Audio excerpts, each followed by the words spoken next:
पेन्ही डाले पिया रंग हो। आए हाय पिया रे फारक पेन्ही डाले पिया रंग हो।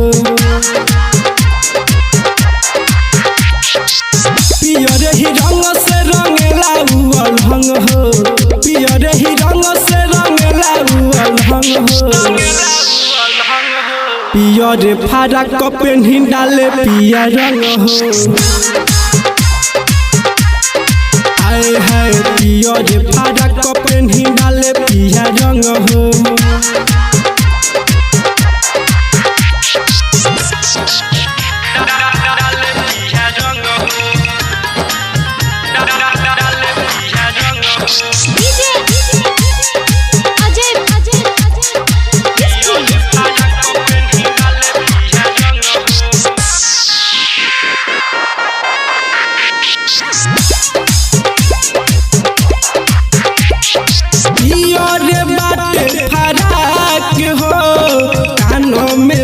काना वाली धैले कुंवर पन के भेष हो।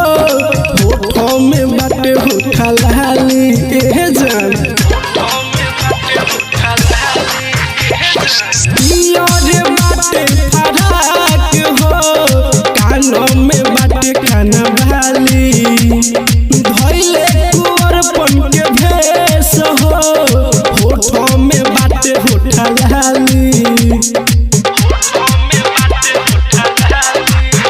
हाय भौजी सके रंग में रंगाइले बाटे मन हो।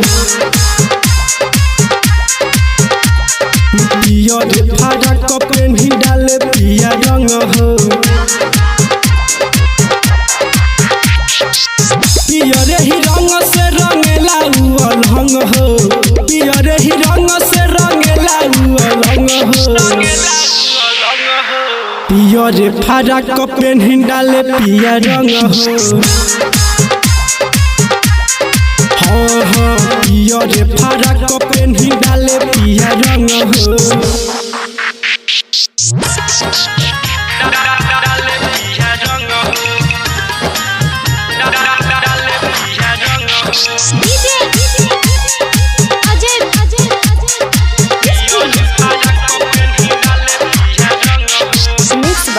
सलोनी रिकॉर्डिंग स्टूडियो केसरिया।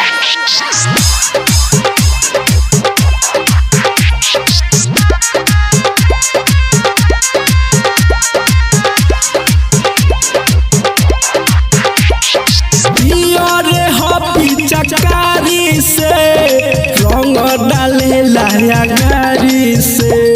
गोविंद दीवाना देवरा हो। होली खेले ला साली से। पिया रे हपी चकारी से रंग डाले लाया गाड़ी से। गोविंद दीवाना देवरा हो। होली खेले ला साली से। हाय हाय लक्ष्मण राजा हमारे खूब मंग हो। हाँ पिया रे फारक पेन्ही डाले पिया रंग हो।